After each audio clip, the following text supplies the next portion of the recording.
Hello बच्चों, let's read the question. बच्चों question में कह रहा है an aqueous solution of a non volatile solute is such that vapour pressure is 25% lesser than that of water at same temperature. The molality of the solution will be. Okay बच्चों, देखो non volatile solute की बात कर रहा है। Non volatile solute मतलब इसका खुद का कोई वेपर प्रेशर नहीं होगा। वेपर प्रेशर होता है the pressure exerted by vapours of a liquid on liquid surface when liquid and vapours are in equilibrium with each other. Okay बच्चों, तो क्या होता है जैसे प्योर वाटर की बात कर रहा है बच्चों, किसकी बात कर रहा है बच्चों? ओके बच्चों, प्योर वाटर की जैसे बात कर रहा है, तो प्योर वाटर के लिए अगर हम बात करें तो इसका जो वेपर प्रेशर है इसको हम बोलेंगे पी नोट। ओके बच्चों, प्योर वाटर का जो वेपर प्रेशर है इसको हम यहाँ पर रिप्रेजेंट कर रहे हैं पी नोट H2O से। ओके बच्चों, अब जो सोल्यूशन बना है जब आपने एक नॉन वोलेटाइल सोल्यूट ऐड कर दिया है तो क्या हो गया बच्चों, जो वेपर प्रेशर हो गया है सोल्यूशन का वो पी हो गया है। ओके बच्चों, क्या हो गया, मान लेते हैं पी हो गया बच्चों। और ये जो पी होगा ना बच्चों, ये लेस होगा बच्चों पी नोट H2O से। ओके बच्चों, किससे? पी नोट H2O से कम होगा। ओके बच्चों, और यहाँ पर पी नोट माइनस पी इसको बोलते हैं लोअरिंग ऑफ वेपर प्रेशर, और जब इसको बाई पी नोट कर देंगे तो ये बन जाएगा आपका relative lowering of vapour pressure, जो कि एक कोलिगेटिव प्रॉपर्टी होती है बच्चों। कोलिगेटिव प्रॉपर्टी सॉल्यूशन की वो प्रॉपर्टीज होती हैं जो कि अमाउंट ऑफ सोल्यूट पर डिपेंड करती है, ना कि उसके नेचर पे, और ये इक्वल होती है बच्चों किसके? मोल फ्रैक्शन ऑफ सोल्यूट के। ओके बच्चों, किसके? मोल फ्रैक्शन ऑफ सोल्यूट के ये इक्वल होती है बच्चों।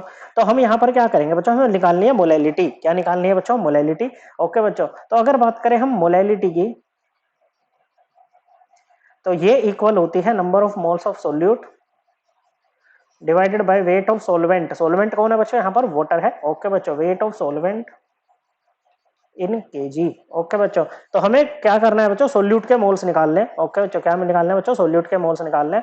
ओके, हम मान लेते हैं जो हमारा सोलवेंट है ना बच्चों, ओके बच्चों, जो सोलवेंट है, जो वाटर है, उसका वेट मान लेते हैं कि हम 1 kg लेकर के चल रहे हैं, या कहो कितना बच्चों 1 kg में होता है 1000 ग्राम हम यहाँ पर लेके चल रहे हैं। ओके बच्चों, तो देखो अब हम बात करें ये पी नोट माइनस पी कैसे निकालेंगे। ये कह रहा है कि जो पी है ना बच्चों, ओके बच्चों, जो पी है, ओके, वो किसके इक्वल है बच्चों? It is equal to, it is 25% lesser than that of water. Okay बच्चों, ये 25% लेसर है। ओके बच्चों, मतलब 20, एक चीज होती है कि इट इज 25% ऑफ, 25% ऑफ होता तो इसका मतलब होता कि वो पी नोट का 25% है। अब 25% लेसर का मतलब है कि पी नोट में से पी नोट का 25% आपको निकालना है।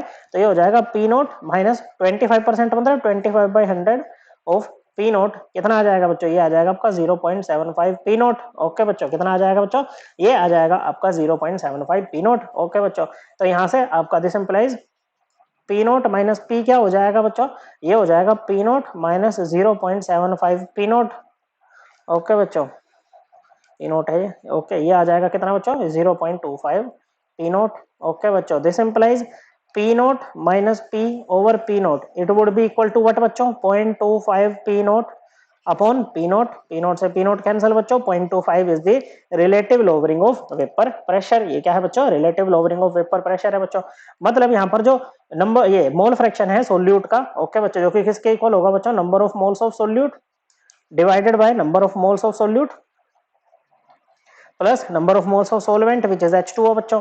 Okay, it would be equal to what बच्चों? 0.25। ऐसे ही निकालते हैं बच्चों मोल फ्रैक्शन। ओके बच्चों, तो यहाँ पर एक काम करते हैं, नंबर ऑफ मोल्स निकालने हैं हमें सोल्यूट के। ओके, तो हम क्या कर लेते हैं बच्चों? नंबर ऑफ मोल्स H2O के निकाल लेते हैं। नंबर ऑफ मोल्स क्या होता है बच्चों? Given weight upon molar mass. Molar mass H2O का कितना हो जाएगा बच्चों? 2 हाइड्रोजन है, एक हाइड्रोजन का 1 ग्राम पर मोल, ऑक्सीजन का 16 ग्राम पर मोल, ये आ जाएगा बच्चों आपका 18 ग्राम पर मोल। ओके बच्चों, तो नंबर ऑफ मोल्स कितने आ जाएंगे H2O के? H2O का गिवन वेट कितना दिया है बच्चों हमने? 1000 ग्राम। मोलर मास है इसका बच्चों 18 ग्राम पर मोल। ओके, तो ये कितना आ जाएगा बच्चों? ये आ जाएगा आपका 1000/18 मोल। ओके बच्चों, कितना आ गया? ये आ गया है आपका 1000/18 मोल। ओके बच्चों, तो देखो ये आ गया 0.25। तो यहाँ पर वैल्यूज पुट करते हैं बच्चों। तो सोल्यूट को मान लेते हैं हमारा ए है। ओके बच्चों, तो ए क्या है बच्चों? हमारा सोल्यूट है। तो इसको एन ए करके लिख सकते हैं अब हम आराम से, upon an a plus 1000/18 equal to what बच्चों? It would be equal to 0.25, या इसको बच्चों ऐसे भी लिख सकते हैं ना, 25/100। ये 1 पे जाएगा, 4 पे, इक्वल टू 1/4 लिख लेते हैं। क्रॉस मल्टीप्लीकेशन करते हैं तो ये इक्वल हो जाएगा बच्चों 4Na 4 into number of moles of A would be equal to number of moles of A plus 1000 by 18 बच्चों। तो ये क्या हो जाएगा बच्चों, ये हो जाएगा 3 into number of moles of A is the non volatile solute is equals to 1000 by 18। ये क्या है बच्चों, इसके मोल है ना बच्चों, सिंपली मोल में आंसर आ जाएगा बच्चों हमारे पास में। तो ए के नंबर ऑफ मोल्स कितने हो जाएंगे बच्चों, ये हो जाएंगे आपके 1000 बाय कितने हो जाएंगे बच्चों, 1000 बाय 18 मल्टीप्लाइड बाय 3 कितना हो जाएगा बच्चों, 18 मल्टीप्लाइड बाय 3 हमारा हो जाएगा 54। ओके बच्चों, तो ये आ जाएगा आपका